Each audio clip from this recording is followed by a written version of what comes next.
Hi, my name is Dr. Kalisa Underwood. I'm a theoretical psychologist and grounded theorist. I'm also a clinical social worker and social work professor. And my name is Amber Johnston. I graduated with honors from Middle Georgia State University's Bachelor of Social Work program, and I'm currently pursuing my Master's of Social Work at Louisiana State University.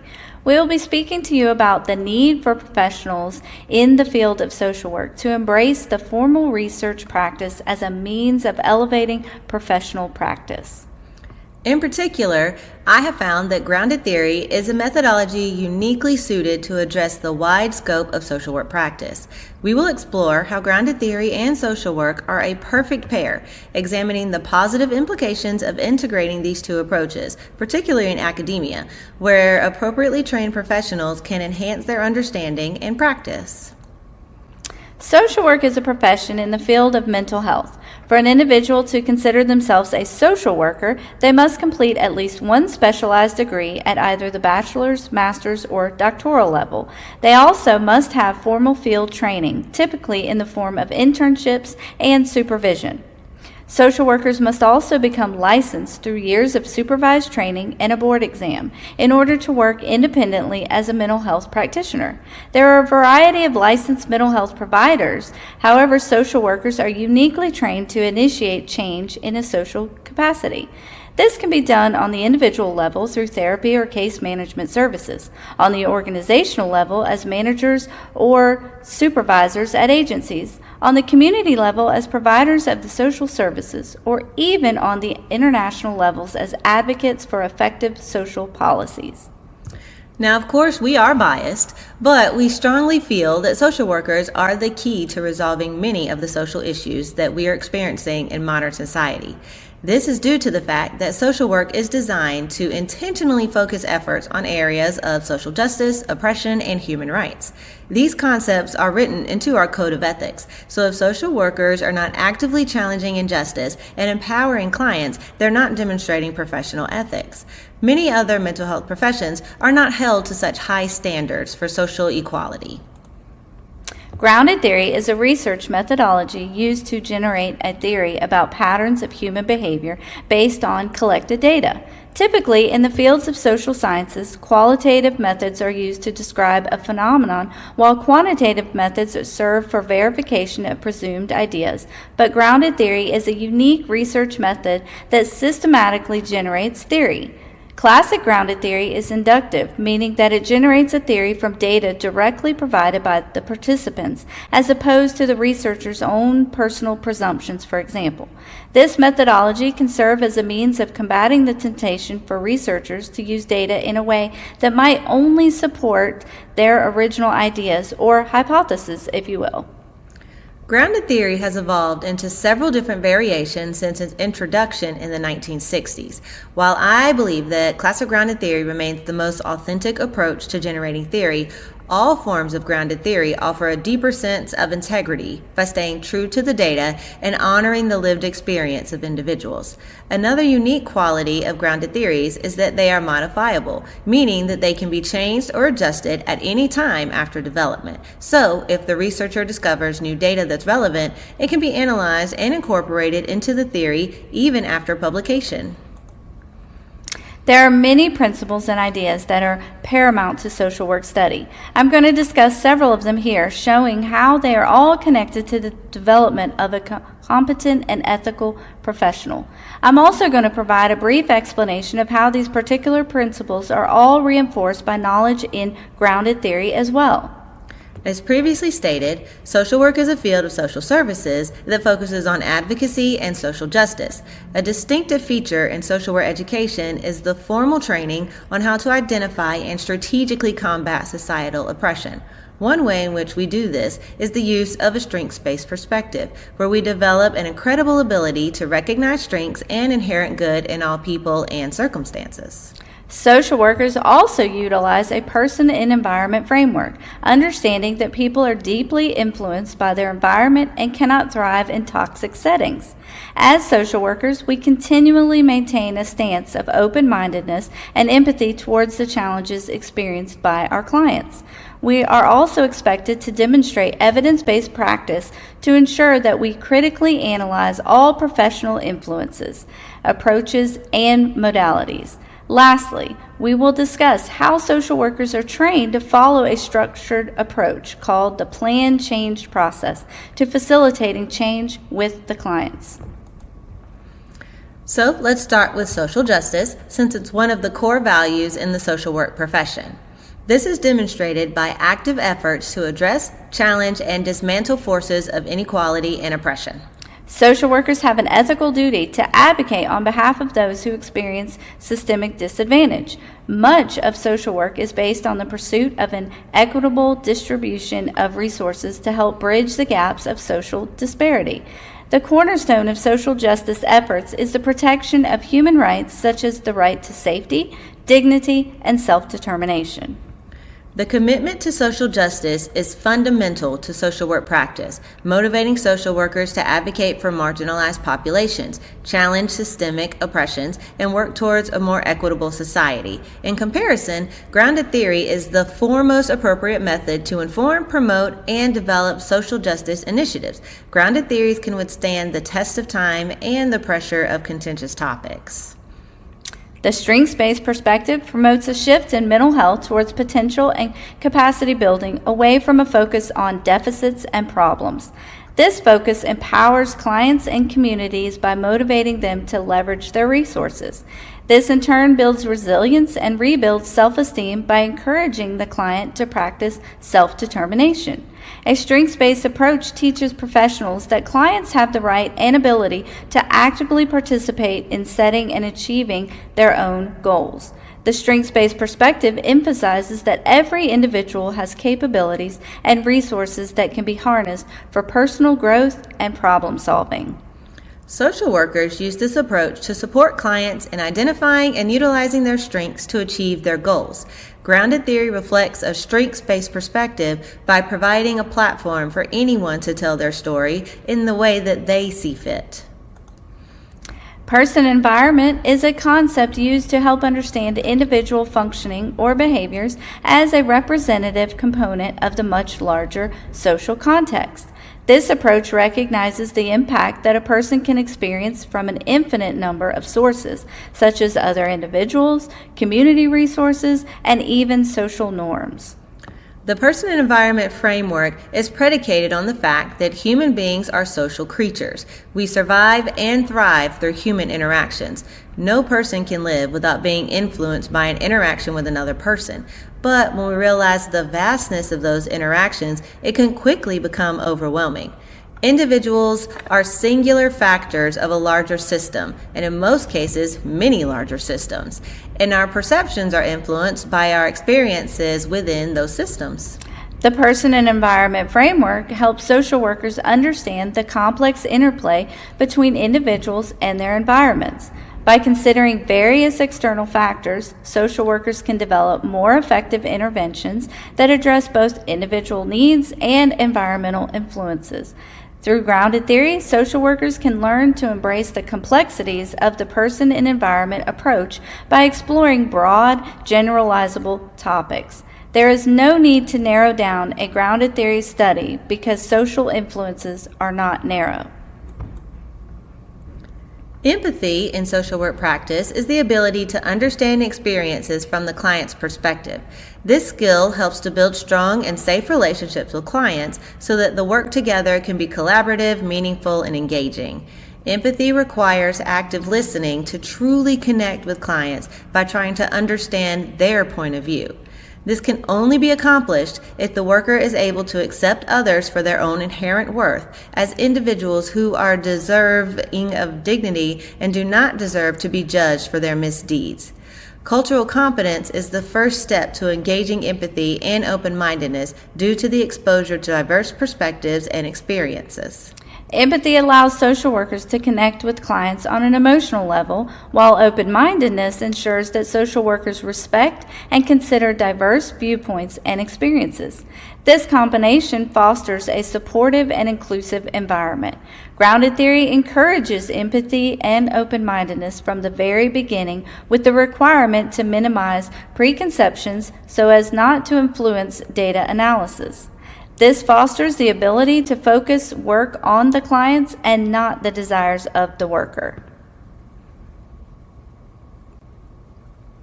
Evidence-based practice is an approach that integrates multiple means of knowledge or evidence to guide decision-making. For example, practitioners can integrate education, training, research, professional experience, personal experience, and even client experience, to name a few sources of evidence-based practice.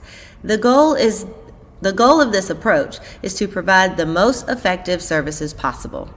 In order to determine the most appropriate source of evidence, social workers must be trained in critical thinking and analysis. This analysis must also be reflective, meaning that the worker has a clear understanding of the difference between their own opinions and established valid research. Evidence-based practice also promotes accountability for the social work student, professional, and clients. It requires a commitment to investigating and analyzing potential sources of evidence. However, it is the best means of breaking down complex issues and demonstrating competence. Critical analysis involves examining evidence, reflecting on practice, and considering systemic factors that influence client issues. This approach ensures that social workers use a thoughtful and informed process to address and resolve client challenges. In grounded theory, the use of evidence-based practice is very similar to that of social work. The researcher is required to make informed decisions and develop informed theories based off the evidence directly observed in human behavior. The plan change process refers to a systematic approach to help address challenges and meet goals. While there are established phases to this process, they are not necessarily clear-cut or finite. The approach requires a degree of flexibility and adaptability. The plan change process is intentional in that there are goals established in the beginning that you are continually working towards, but it's also collaborative with clients, meaning that the practitioner cannot force the client through any stage unwillingly. Most importantly, this process is evaluative, meaning that the practitioner is expected to evaluate effectiveness and appropriateness of any strategies throughout the entire process and return to any steps or stages that do not meet the necessary standards and expectations. The plan change process provides a clear framework for social workers to follow when working with clients to achieve specific goals. It involves assessing needs, setting goals, implementing strategies, and evaluating outcomes to ensure effective and measurable change. Grounded theory actually has a very similar process called constant comparative analysis, and implementing grounded theory research in the social work academic setting will teach students how to trust the process as a source of value in and of itself, potentially even more than the actual intended outcome. There are many principles and ideas that are paramount to grounded theory study. We're going to discuss several of them here, showing their connection to grounded theoretical development. But we're also going to provide a brief explanation of how they are all relevant to the professional practice of social work as well. Grounded theory is a research methodology that is primarily used to develop a theory to explain human behavior. In order for researchers to successfully use this methodology, they must first begin by actively suspending their own ideas of any influences in the area of study. Then the researcher must commit to the notion of conceptualization, that it's not enough to simply describe the behaviors that they're studying, but those behaviors must be applied to abstract ideas on a much broader scale. These behaviors are observed through any possible means available, supporting the notion that all is data. And all of this is done through a process of constant comparative analysis, meaning that at any stage of the study, any of the existing data can become relevant, or the researcher may even need to collect more data. So let's start with the inductive theory generation. This means that a researcher can use the data that has been collected to develop a theory that can explain what is happening in that data. This is particularly valuable approach as the theory should not include any assumptions or conclusions that cannot be directly traced back to significant participant experience. This prevents the need to verify, prove, or disprove any appropriately developed grounded theory, as the researcher has already done it for you. In contrast, traditional theoretical models like the hierarchy of needs, psychoanalysis, or behaviorism were developed through the process of the researcher, Maslow, Freud, or Skinner, interpreting behaviors from the perspective of their own ideas and constructing a theory based on a sometimes personal interpretation. As a result, you could end up with theories that only apply to certain demographics or in certain settings. Grounded theory applies to a more modern society, providing a platform for anyone's voice and experiences to become the building blocks of the theory, as opposed to a researcher coming up with what they consider to be a great idea and then asking people if they've ever experienced it. Inductive theory generation deeply aligns with the social work ideals of empowerment, strengths-based perspectives, and person-environment approaches. Researchers aren't fishing for answers. They're letting the participants lead the way and following wherever it may go.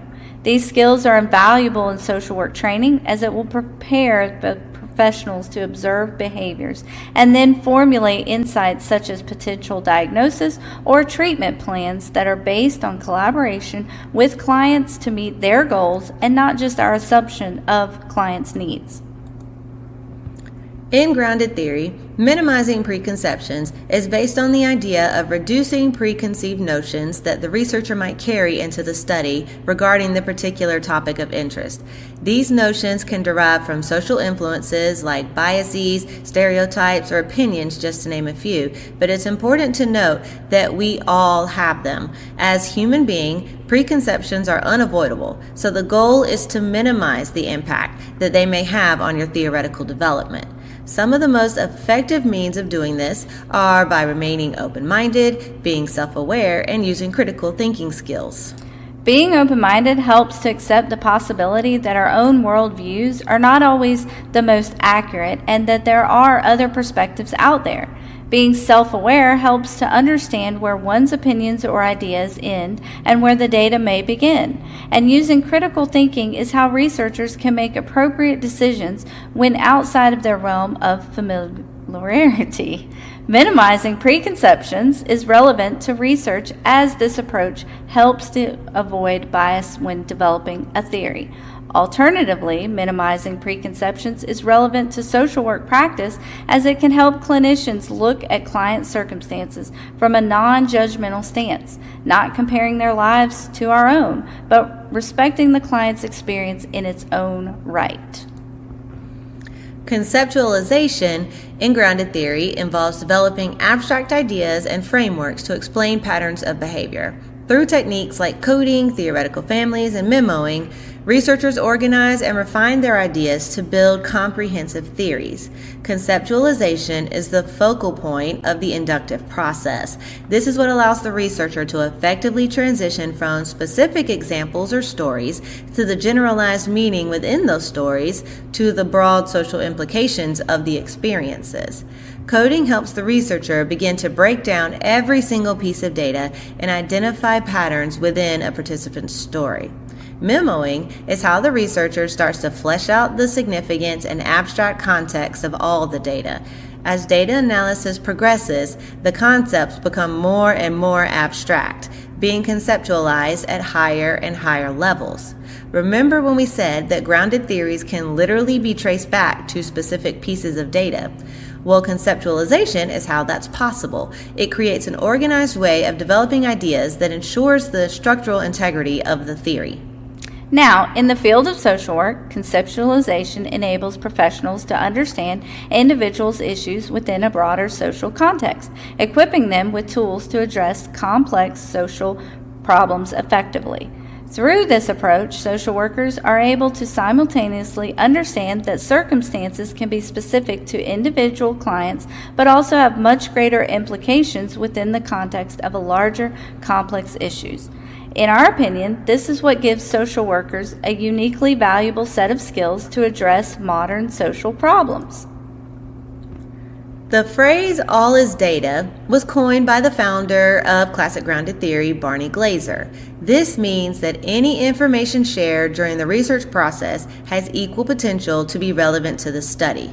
The researcher does not get to pick and choose what data to analyze, and data doesn't have to earn its way into the study based on preconceived notions of relevance.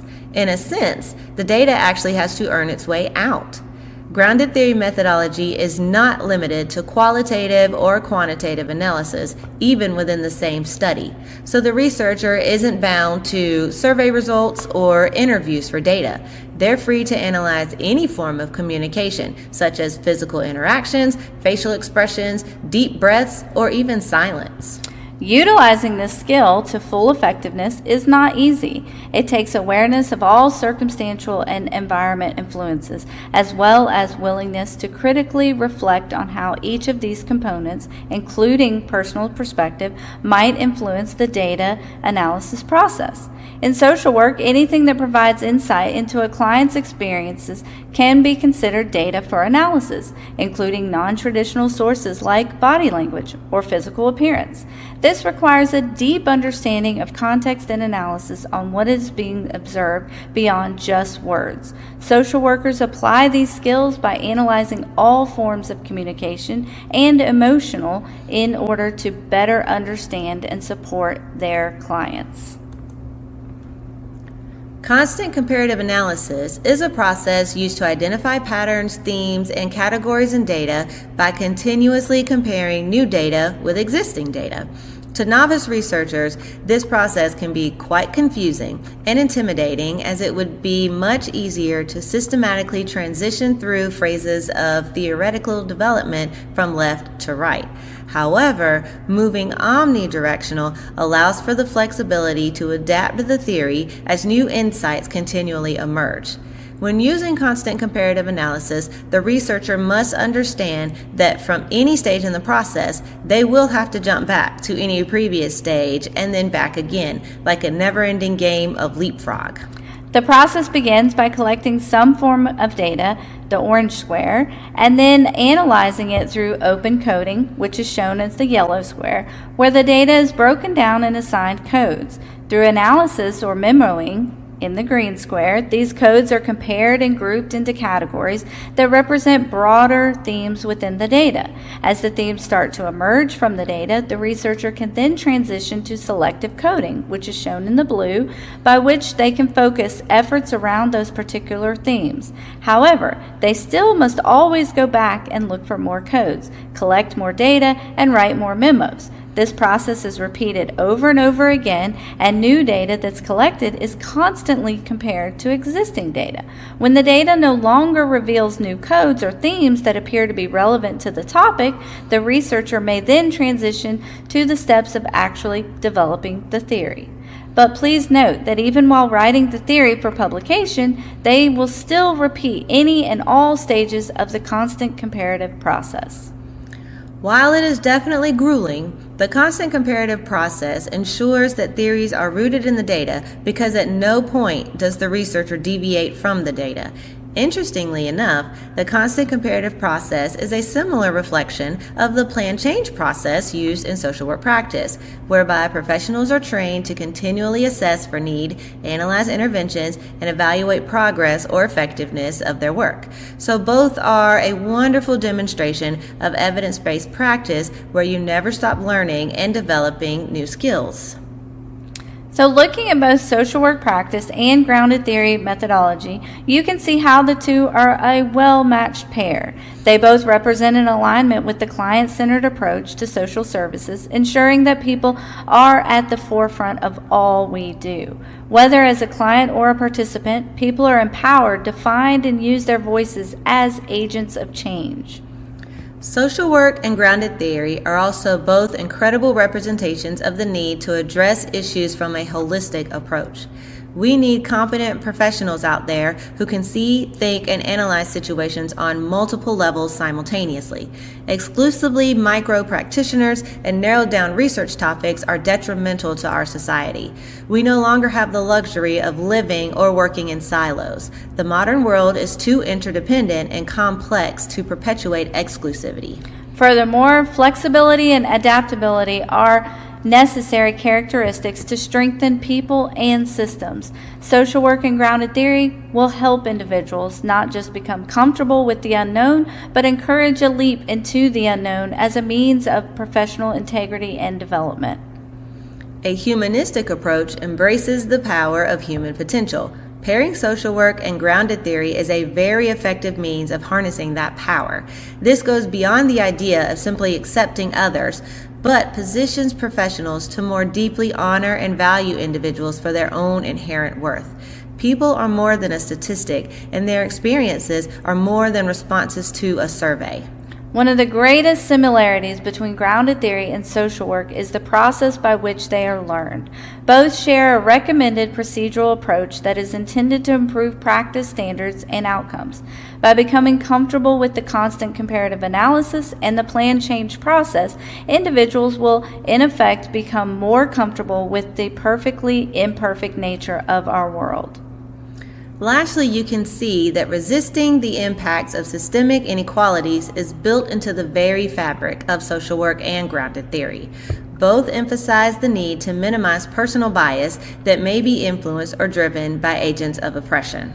As we have shown, the main concepts and ideas associated with grounded theory are incredibly similar to those associated with social work practice. This positions grounded theory as a primary means of social work research methodology.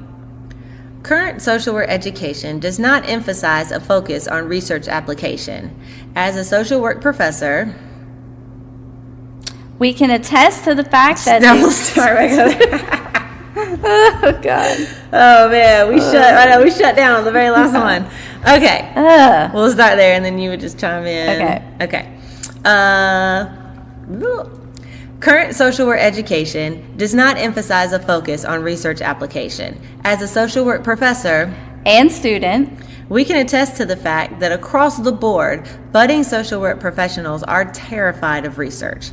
However, I have found it incredibly successful to reframe grounded theory concepts away from the very scary label of research methodology and normalize them as basic functions of a well-trained mental health professional. By utilizing grounded theory methodologies, social workers can be formally trained to navigate the complexities of the human condition. Students can be familiar and comfortable with research, and society can start to see social workers as the evidence-based practitioners that they are. Grounded theory can help social workers resist the black and white thinking and ill-fated pursuit of perfection that is often reinforced by traditional research and theories. Grounded theory can help social workers confront the pervasive influence of standards set by dominant white patriarchal culture, because people deserve to be understood as more than how they measure up to someone else's prescribed notions of functionality. We need to start seeing strengths-based and holistic approaches become the norm for how the social sciences examine and solve societal problems. We need to move away from the pretentiousness of expertise and towards collaborative understanding to begin combating the ever-increasing polarization in our society. So thank you very much for watching our presentation. Here are our references if you really want to nerd out. And here's our contact information if you would like to know more about either of us or our work.